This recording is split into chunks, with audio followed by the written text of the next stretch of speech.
അപ്പോസ്തല നടപടികൾ 15-ാം അധ്യായത്തിൽ പറഞ്ഞിരിക്കുന്ന ആദ്യത്തെ സഭാ സുനോദോസിലെ അധ്യക്ഷൻ ആരായിരുന്നു? ഏത് യാക്കോബ? കർത്താവിന്റെ സഹോദരനായ യാക്കോബല്ലേ അത്?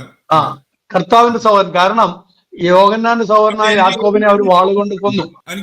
തലേ അധ്യായത്തിൽ നമ്മൾ വായിക്കുമ്പോൾ വാളുകൊണ്ട് കൊന്നു. 15-ാം അധ്യായത്തിൽ വരുമ്പോൾ അവിടെ പത്രോസ് അധ്യക്ഷ സ്ഥാനം വഹിച്ചായിട്ട് നമ്മൾ കാണുന്നില്ല.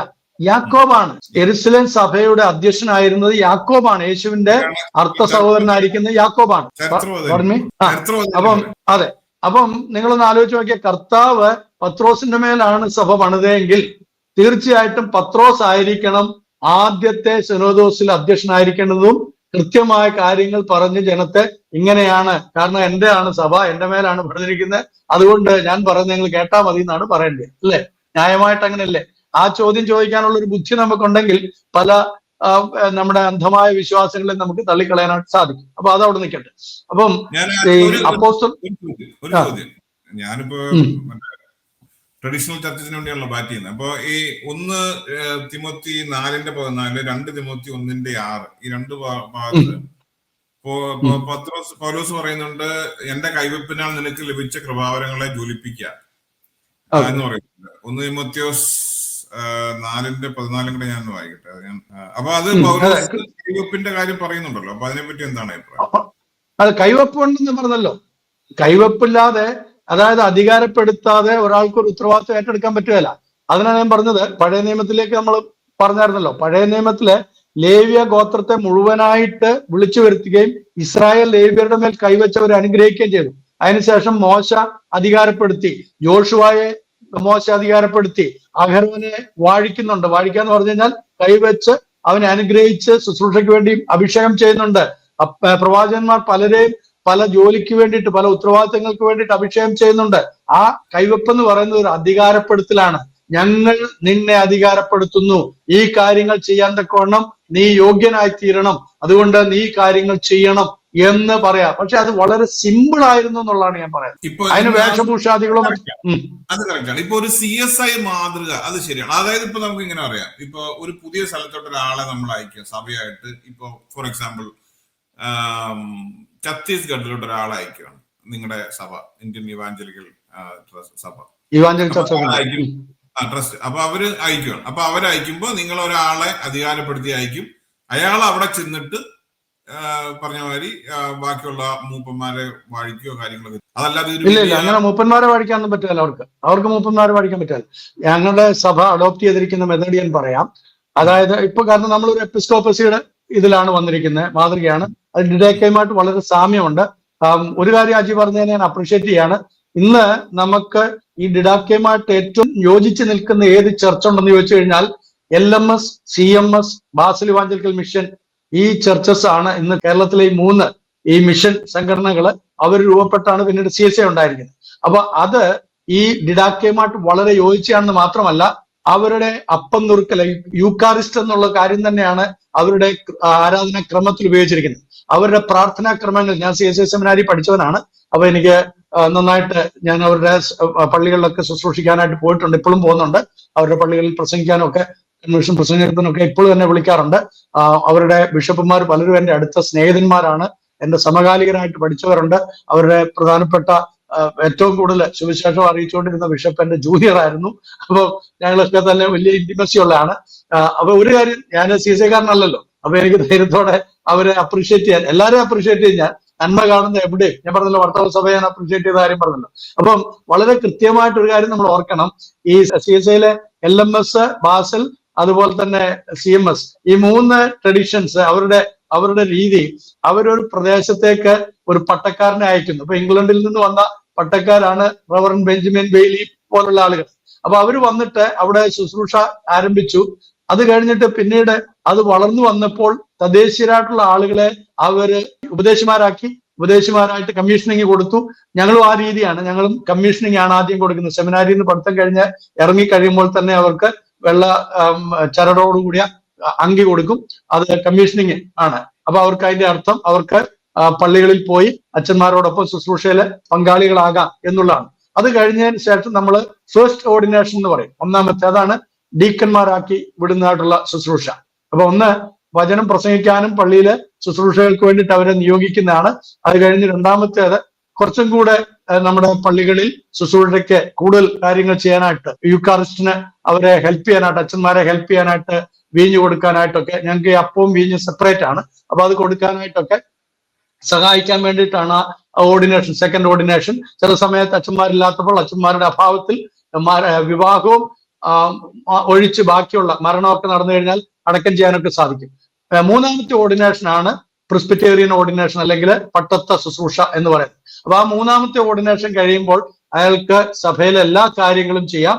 അച്ഛന്മാരെ വാഴിക്കാനോ അല്ലെങ്കിൽ ഡീക്കന്മാരെ വാഴിക്കാനോ എന്നുള്ള അവകാശമില്ല. അതുള്ളത് ബിഷപ്പുമാർക്കാണ്. ഇതാണ് ഞങ്ങളുടെ രീതി, ഇതാണ് CSIയുടെയും രീതി. ക്ലിയർ ആയോ? ഈ രീതിയാണ് ശരിക്കും ഡിഡക്കയുമായിട്ട് ബന്ധപ്പെട്ട് നിൽക്കുന്ന സഭകൾ ചെയ്യുന്നത്. കാരണം ഇത് അപ്പോസ്തോലിക പിന്തുടർച്ചയാണ്. ഇതാണ് അപ്പോസ്തലന്മാരുടെ മാതൃക. അതുകൊണ്ട് തന്നെയാണ് ഞാൻ പുരോഹിതനാണെന്ന് എന്താ പറയുന്നത്, ബലിയർപ്പിക്കുന്ന പുരോഹിതനല്ല, വിശ്വാസികളെല്ലാം പുരോഹിതന്മാരായിരിക്കുമ്പോൾ ആ കൂട്ടത്തിൽ പുരോഹിതനാണ്. എന്നാൽ ആ പുരോഹിതന്മാരുടെ, അജി ചോദിച്ചതിന്റെ മറുപടിയാണ്, ആ പുരോഹിതന്മാരുടെ ശുശ്രൂഷകനാണ് ഞങ്ങൾ.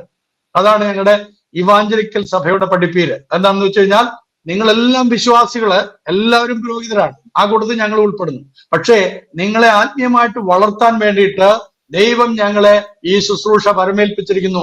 സഭ ഞങ്ങളെ തെരഞ്ഞെടുത്തിരിക്കുന്നു, സഭ ഞങ്ങളെ നിയോഗിച്ചിരിക്കുന്നു. അവർ ഞങ്ങൾക്ക് ഞങ്ങളുടെ അധികാരപ്പെട്ട ആളുകളാൽ ഞങ്ങൾക്ക് കൈവപ്പ് തന്നിരിക്കുന്നു. ആ അധികാരപ്പെടുത്തലിൽ ഞങ്ങൾ ആരായി?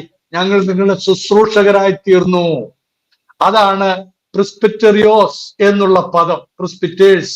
അതാ CSI നോർത്ത് കേരളയിലെ അച്ഛന്മാരെല്ലാം പ്രിസ്ബിറ്റേഴ്സ് എന്നായിരുന്നു ഇതുവരെ വെച്ചോണ്ടിരുന്നത്. ഇപ്പോഴാണ് അവര് അല്ലാതെ വികാർന്നൊക്കെ വെക്കാൻ തുടങ്ങി. പറഞ്ഞോ. ഞാന് ഇതിപ്പോ അച്ഛൻ പറയുമ്പോ സത്യം പറഞ്ഞാല് യഥാർത്ഥ ഈ പറഞ്ഞ പട്ടക്കാരുടെ എല്ലാം പരിപാടി ഇതാണ്, ഇത്രേ ഉള്ളൂ. ഇപ്പൊ ഈ പറഞ്ഞ യാക്കോബായ സഭയിലെ പട്ടക്കാരും ഈ നമ്മൾ സഭയുടെ പറയണ്ട, പൊതുവിൽ പറയുക, ഞാനിത് അത്യാവശ്യം വായിച്ചിട്ടുള്ള ഒരാളാണ്, അതുകൊണ്ട് പറയാണ്. നമ്മൾ ഈ പൊതുവെ ഞങ്ങൾ ഈ പ്രൊട്ടസ്റ്റന്റുകാർക്ക് എന്ന് പറയാൻ പറ്റുന്നില്ല, ഇവാഞ്ചലിക്കൽ അങ്ങനെയുള്ള ആൾക്കാർക്ക് ഈ കുപ്പായം കാണുമ്പോൾ ഒരു ചെറിയ വിഷമമുണ്ട്. സത്യത്തില് ഇവര് ഇത്രേ പറയുന്നുള്ളൂ. അൺഫോർച്ചുനേറ്റ്ലി നമ്മുടെ ആൾക്കാർ ഇതിനെ വേറെ ഇതിൽ വലിയ എന്തോ സാധനം ഉണ്ടെന്ന് പറഞ്ഞാണ് ചെയ്യുന്നത്. ഞാൻ മനസ്സിലാക്കി, ഞാൻ ആദ്യം നമ്മൾ പറഞ്ഞാണ് യഥാർത്ഥത്തില് ഈ പട്ടക്കാരെന്ന് പറഞ്ഞ് ഇത്ര ഉദ്ദേശിക്കുന്നുള്ളൂ. വിശ്വാസികൾ സമൂഹം പൊതുവെ പൗരോഹിത്യ സമൂഹമാണ്. അതായത് രാജകീയ പുരോഹിതന്മാരാണ്, രാജകീയ പുരോഹിതന്മാരും പുരോഹിതന്മാരും രണ്ടുപേരിലും അറിയപ്പെടുന്നു. സെക്കൻഡ് ട്രെൻഡ് കൗൺസിലിനകത്ത് ഇത് കൃത്യമായിട്ട് പറയുന്നുണ്ട്. ഞാൻ റോമൻ കത്തോലിക്കനല്ല, എനിക്ക് അവരുടെ ആശയങ്ങളോടൊന്നും യോജിപ്പില്ല. പക്ഷെ പൗരോഹിത്യ ശുശ്രൂഷയെ പറ്റി അവർക്ക് കൃത്യമായ പഠിപ്പിക്കലുണ്ട്. ഇത് നമ്മുടെ ആൾക്കാർ പറഞ്ഞു കഴിഞ്ഞാൽ നമ്മളെ ഇതാകും, മനസ്സിലായില്ല. അപ്പൊ അതുകൊണ്ട് ഇത് അതിനകത്ത് ഞാൻ ഒരു കാര്യം അപ്രീഷിയേറ്റ് ചെയ്യുന്ന, ലാറ്റിൻ ചർച്ചിനെ ഞാൻ വളരെ അപ്രീഷിയേറ്റ് ചെയ്യുന്നുണ്ട്.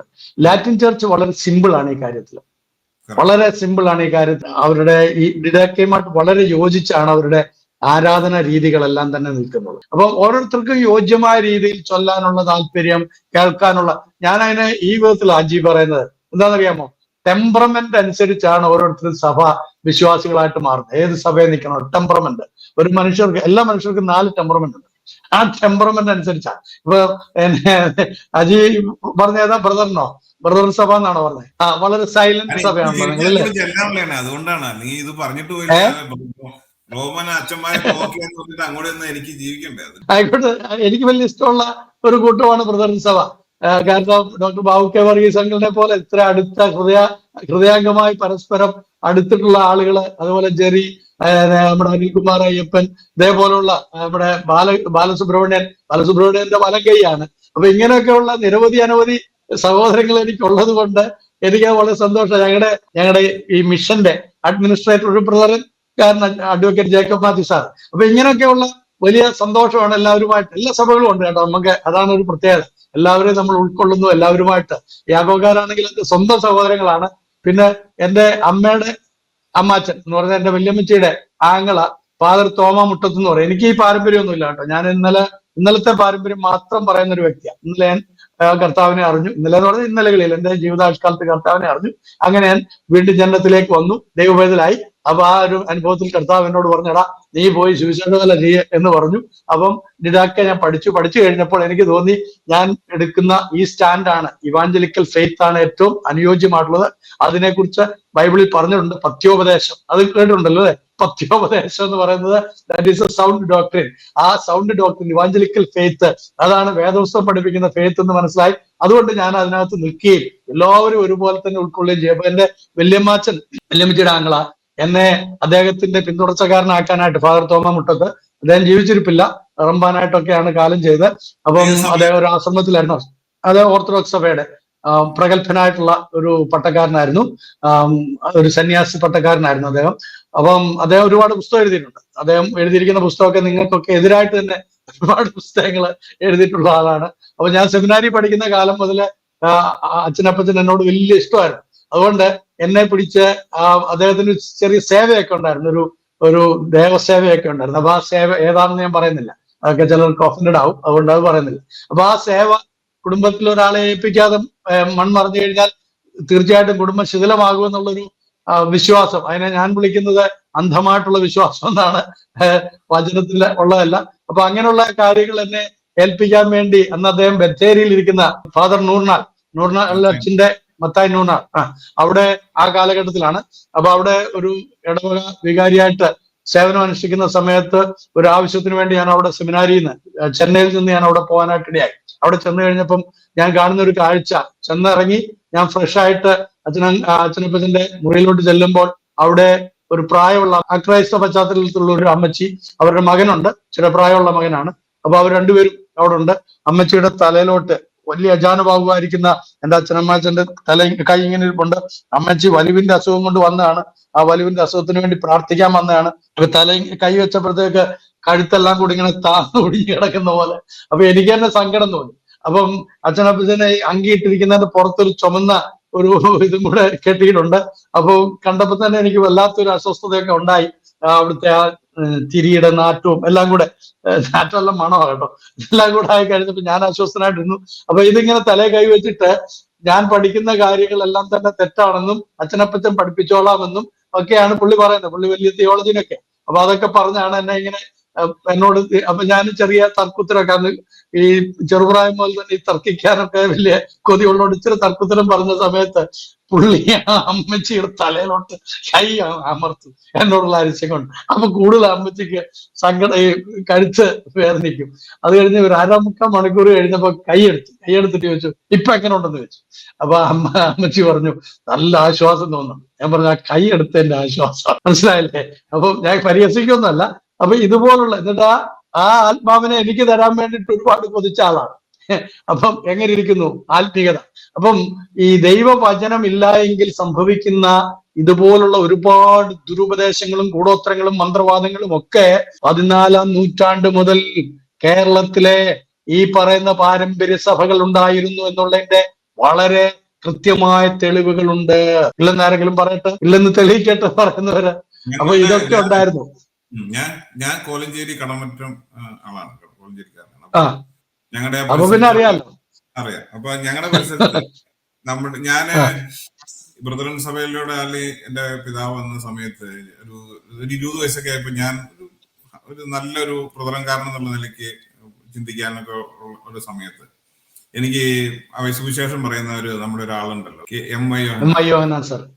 പ്രൊഫസർ. ഇവരൊക്കെ എനിക്ക് അത്ര താല്പര്യം ഉണ്ടായിരുന്നില്ല. എന്നാൽ എന്റെ മുടി നിറച്ചു തുടങ്ങിയപ്പോ എനിക്ക് കാര്യങ്ങൾ മനസ്സിലായത്, ഈ അവരൊക്കെ വന്ന് പ്രസംഗിച്ച് തുടങ്ങിയപ്പോ ആ area, Kadamattam area especially, Kolenchery അത്രയില്ല, ഞാൻ എന്റെ വീട് കോലഞ്ചേരിയിലാണ്. അപ്പൊ ആ ഈ പ്രദേശത്ത് വന്ന് വെളിച്ചം, നമുക്ക് വിശ്വസിക്കാൻ പറ്റാത്ത രീതിയിലുള്ള വെളിച്ചമാണ്. സുവിശേഷം ഇപ്പൊ ചിലപ്പോ നമ്മളുടെ അതേ തിയോളജി എന്നായിരിക്കില്ല പറയുന്നത്, പക്ഷെ ഇവരൊക്കെ കൊണ്ടുവന്ന വെളിച്ചം നമുക്ക് ആലോചിക്കാൻ പറ്റാത്ത വെളിച്ചമാണ്. മുമ്പ് ആ പോയിടം പള്ളിയൊക്കെ പോയി കഴിഞ്ഞാൽ നമുക്ക് അവിടെ ഉണ്ടായിരുന്ന ഒരു അനുഭവവും കാര്യങ്ങളൊക്കെ ഒരു അന്ധവിശ്വാസത്തിന്റെ ഒരു ഇതൊക്കെയായിരുന്നു. കടമറ്റം പള്ളി എന്നൊക്കെ പറഞ്ഞു, പോയിടം പള്ളി എന്നൊക്കെ പറഞ്ഞു. ഇപ്പൊ അതെല്ലാം മാറി. ഇപ്പൊ അവിടെ ഇപ്പൊ മനുഷ്യര് സുവിശേഷം കേട്ടു തുടങ്ങി, അതുപോലെ വചനം വായിച്ചു. ഞാൻ അവിടെ പോകാറുണ്ട്, ഞാൻ ആ പ്രദേശത്തൊക്കെ കൺവെൻഷനൊക്കെ പ്രസംഗിക്കാൻ പോകാറുണ്ട്. അപ്പം ഒരു കാര്യം നമ്മൾ മനസ്സിലാക്കണം, സുവിശേഷം കേൾക്കുകയും സുവിശേഷം പറയുകയും ചെയ്യാതെ ഇരുന്നാൽ മനുഷ്യൻ ഇന്നും അന്ധകാരത്തിലായിരിക്കും. എന്നാൽ CMS മിഷണറിമാര്, LMS മിഷണറിമാര് അവർ കേരളത്തിൽ വന്നതിന് ശേഷമാണ് ഈ പറയുന്ന സഭകളിലേക്ക് വെളിച്ചം ആദ്യമായിട്ട് വീഴുന്നത്. അത് നമ്മൾ മറന്നുപോകരുത്. ഇന്ന് യാക്കോബ സഭ എത്ര ആത്മീയമായിട്ട് ഉന്നതിയിലാണ് നിൽക്കുന്നതെന്ന് അറിയാമോ? അവർക്ക് പല പള്ളികളും നഷ്ടപ്പെട്ടു, പല പ്രതിസന്ധികളിലൂടെ അവർ കടന്നു പോകുന്നു. പക്ഷെ സുവിശേഷത്തിന് വേണ്ടി എരിവുള്ള ഒരു സഭയായിട്ടാണ് ഈ പറയുന്ന വിശുദ്ധ യാക്കോബായ സഭ നിന്ന് നിലകൊള്ളുന്നത്. അവിടുത്തെ അച്ഛന്മാര്, എത്രയോ മെത്രാന്മാര്. യാക്കോബായ സഭ യഥാർത്ഥ സുവിശേഷ വിശ്വാസത്തിലൂടെ കടന്നു വന്ന എന്ന് വെച്ചാൽ, ഞാൻ പറഞ്ഞത് ഈ നമ്മൾ ഈ പറയുന്ന പ്രൊട്ടസ്റ്റന്റുകാർ അല്ലെങ്കിൽ ഈ എവാഞ്ചലിക്കൽ അല്ല, ഞാൻ പറഞ്ഞത് ഈ സാക്രമെന്റ്സിനെല്ലാം വെച്ചുകൊണ്ട് തന്നെ അവര് സുവിശേഷ തൽപരരായിട്ട് വചനപരിജ്ഞാനത്തിലാണ്. കാരണം പരിശോധനയിൽ കൂടെ കടന്നു പോകും, പരിശോധനയിൽ കൂടെ പോകുന്നു അവരുടെ. പക്ഷെ ഞാൻ അവിടെ ഒരു I have hope in the തന്നെയല്ല അജി, അവര് ഇതുപോലുള്ള പ്രതിസന്ധിയിൽ നേരത്തെ കാലം ചെയ്ത കാത്തോലിക്ക ബാവ ജനങ്ങളെ കൂട്ടിവരുത്തി പ്രാർത്ഥിക്കും. ജനത്തെ അവരുടെ ശക്തി എന്ന് പറയുന്നത് പ്രാർത്ഥനയാണെന്ന് കാതോലിക്ക ബാബയ്ക്ക് അറിയാമായിരുന്നു. കാതോലിക്ക ബാബ ഒരു നല്ല സുവിശേഷകനായിരുന്നു. ജമ്മുവില് സുവിശേഷം പറഞ്ഞ കാര്യമൊക്കെ എന്നോട് നേരിട്ട് പറഞ്ഞിട്ടുണ്ട്. ഞാനിങ്ങനെ ഓടി നടന്ന് സുവിശേഷം പറയുന്നതൊക്കെ കാതോലിക്ക ബാബയ്ക്ക് വലിയ ഇഷ്ടമാണ്, എന്നെ നന്നായിട്ട് അറിയാം. അപ്പൊ എന്നെ ഒരു ദിവസം കയ്യിൽ കിട്ടിയപ്പം ബാബ പറയായിരുന്നു, അച്ഛന്റെ ഈ ശുഷ്കാന്തി തീവ്രതയൊക്കെ അയ്യോ ഞാൻ എന്റെ ബാല്യകാലത്തേക്ക് യൗവനകാലത്തേക്കൊക്കെ ഓർക്കായിരുന്നു. ഞാനും ഇതുപോലെ കാശ്മീരിൽ പോയി സുവിശേഷം പറഞ്ഞ കാര്യം, ജമ്മുവിലൊക്കെ പോയി സുവിശേഷം പറഞ്ഞ കാര്യം എന്നൊക്കെ പറഞ്ഞ് എന്നോട് അതിന്റെ ചരിത്രങ്ങളൊക്കെ പറഞ്ഞു. അപ്പോൾ ഒരു സുവിശേഷ ദർശനമുള്ള സഭയാണ് ഇപ്പോഴത്തെ കാതോലിക്ക ബാബയാണെങ്കിലും. ഇപ്പോഴത്തെ കാതോലിക്ക ബാബ വളരെ എഫിഷ്യന്റ് ആണ്. ഈ അടുത്ത സമയത്ത് ബാബയുടെ പ്രസംഗം ഞാൻ കേട്ടു. ഒരു ക്രിസ്തീയ ശുശ്രൂഷകൻ എങ്ങനെയാണോ ഒരു പ്രശ്നത്തെ സമീപിക്കേണ്ടത്, അത് വളരെ കൃത്യമായി തന്റെ ആ വാക്കുകളിലൂടെ വളരെ ലളിതമായി വളരെ സ്നേഹത്തോടെ ദൈവകൃപയോടുകൂടെ കാതോലിക്ക ബാബ പറയാനായിട്ട് ഇടയായി തീർന്നു. എത്ര ഭംഗിയായിട്ട് അത് പറഞ്ഞതെന്നറിയാം. അപ്പം എത്രയോ അച്ഛന്മാര്, എത്രയോ മെത്രാന്മാർ സുവിശേഷത്തിന് വേണ്ടി നിലകൊള്ളുന്നവരാണെന്നറിയാമോ? അതിന് രണ്ട് കാരണങ്ങളുണ്ട്. ഒന്ന്, സുവിശേഷ വിഹിത വിശ്വാസികളായിട്ടുള്ള ആളുകളെ, പ്രസംഗകരെ, അച്ഛന്മാരെ ഒക്കെ അവർ ഉൾക്കൊള്ളുകയും അവരുടെ പ്രസംഗങ്ങൾ കേട്ട് തിരുവചനത്തിൽ പറഞ്ഞിരിക്കുന്ന കാര്യങ്ങളെ ആ വിധത്തിൽ തന്നെ ശരിയായി മനസ്സിലാക്കുകയും ചെയ്യും. അവരുടെ വിശ്വാസികള് വചനത്തിന് വേണ്ടിയുള്ള വലിയ കൊതിയുള്ളവരായി തീർന്നു. അപ്പൊ തീർച്ചയായിട്ടും അവരിൽ നിന്ന് എടുക്കപ്പെടുന്ന അച്ഛന്മാർക്കും ആ ഒരു സുവിശേഷ താല്പര്യങ്ങളൊക്കെ ഉണ്ട്. അതാണ് നമുക്ക് യാക്കോബ സഭയിൽ കാണാൻ കഴിയുന്നത്. അത് എല്ലാ സഭകളിലും ആ വിധത്തിൽ വളരട്ടെ. CSI സഭ ഞാൻ പറഞ്ഞല്ലോ, ഡിഡാക്കയുമായിട്ട് ഏറ്റവും യോജിച്ച് നിൽക്കുന്ന സഭയാണ് CSI സഭ. അവർക്ക് സുവിശേഷമാണ് അവരുടെ ഇന്നും വലിയ ദൗത്യം. മർത്തോമ സഭ ഏകദേശം അതേ മോഡലാണ്. CSIയുടെ അതേ. മർത്തോമ സഭ നവീകരിക്കപ്പെട്ട സഭയല്ലേ, നവീകരണ സഭ. അത് നമ്മൾ എടുത്തു. ഇപ്പൊ സെന്റ് തോമസ് വാചക സഭ, മാർത്തോമ സഭ, ബ്രദറൻ സഭ, ബാപ്റ്റിസ്റ്റ് ചർച്ച്, മെത്തഡിസ്റ്റ് ചർച്ച് എന്നൊക്കെ നമ്മൾ എടുത്തു പറയേണ്ട ആവശ്യമില്ല. കാരണം അതൊക്കെ സുവിശേഷത്തിന് വേണ്ടിയിട്ട് നവീകരിക്കപ്പെട്ട സുവിശേഷവുമായിട്ട് മുന്നോട്ട് പോകുന്ന സഭകളാണ്. അപ്പം അതെല്ലാം അപ്രീഷിയേറ്റ് ചെയ്യേണ്ടുന്നതായിട്ടുള്ള കാര്യങ്ങളാണ്. അപ്പം ഒരു കാര്യം ഞാൻ എന്റെ സങ്കടം എന്ന് പറയുന്നത്, ഇങ്ങനെ സുവിശേഷം കൃത്യമായിട്ട് അറിയാൻ നേരത്തെ പേര് പറഞ്ഞ ഒരു യോഹന്നാൻ, 2 യോഹന്നാന്മാരിലെ ഒരു യോഹന്നാൻ സാറ് വളരെ കൃത്യമായിട്ട് ഇതൊക്കെ അറിഞ്ഞു കഴിഞ്ഞിട്ട് പിന്നെയും ഛർദിലേക്ക് മടങ്ങി എന്നുള്ളത് വളരെ പ്രയാസകരമായിട്ടുള്ള കാര്യമാണ്. അവിടെയാണ് നമുക്ക് ബുദ്ധിമുട്ടുണ്ടാക്കുന്നത്. ഞാൻ അതിനകത്തൊരു കാര്യം കൂടെ, ഇതിപ്പോ നമ്മുടെ വിഷയത്തിന്റെ ആംബിറ്റിൽ പറഞ്ഞാണെന്നല്ലേ, എനിക്ക് ഈ വിഷയം ഒരു ലോജിക്കൽ കൺക്ലൂഷൻ ആയെന്ന് എനിക്ക് തോന്നുന്നു അല്ലേ. നമ്മളിപ്പോ ഏറ്റവും നല്ല സഭ ബദറംഗ് സഭയാണെന്ന് അച്ഛൻ പറഞ്ഞതോടുകൂടി നമ്മളത് പ്രശ്നങ്ങൾ തീർത്തു എന്ന് എനിക്ക് അല്ലേ. നമുക്ക് ഒരു കാര്യം ഞാൻ പറയാം അജി, നിങ്ങളെ അങ്കിയിട്ടിട്ടുള്ളൊരു അച്ഛൻ എന്നാണ് വിളിക്കപ്പെടാൻ എനിക്കിഷ്ടം. പുരോഹിതൻ എന്നുള്ള ഇതിലല്ല, ശുശ്രൂഷകൻ എന്നുള്ള നിലയിൽ. ഈ അങ്കിയിട്ടിട്ട് വേദികളിൽ കയറ്റിയിട്ടുള്ള, അംഗീകരിച്ചിട്ടുള്ള, പിന്നെ നിങ്ങളെ കൂട്ടായ്മയുടെ അലങ്കാരം തന്നിട്ടുള്ള കേരളത്തിലെ 2 അച്ഛന്മാരേ ഉള്ളൂ. ഒന്ന് റവറൻ PP തോമസ് അച്ഛനാണ്, മറ്റൊന്ന് ജോൺസൺ തേക്കടിൽ അച്ഛനാണ്. ഈ 2 അച്ഛന്മാരെ മാത്രമേ നിങ്ങൾ അംഗീകരിച്ചിട്ടുള്ളൂ ഇതുവരെയുള്ള നിങ്ങളുടെ ചരിത്രത്തിൽ എന്ന് പറഞ്ഞ് നമുക്ക് അവസാനിപ്പിക്കാം. വളരെ നന്ദി, അനുയോജ്യമായ ചോദ്യങ്ങൾ ചോദിച്ചതിന്. നമുക്കിത് തുടരും വരെയും കാത്തിരിക്കാം. ദൈവം അനുഗ്രഹിക്കട്ടെ. Thank you.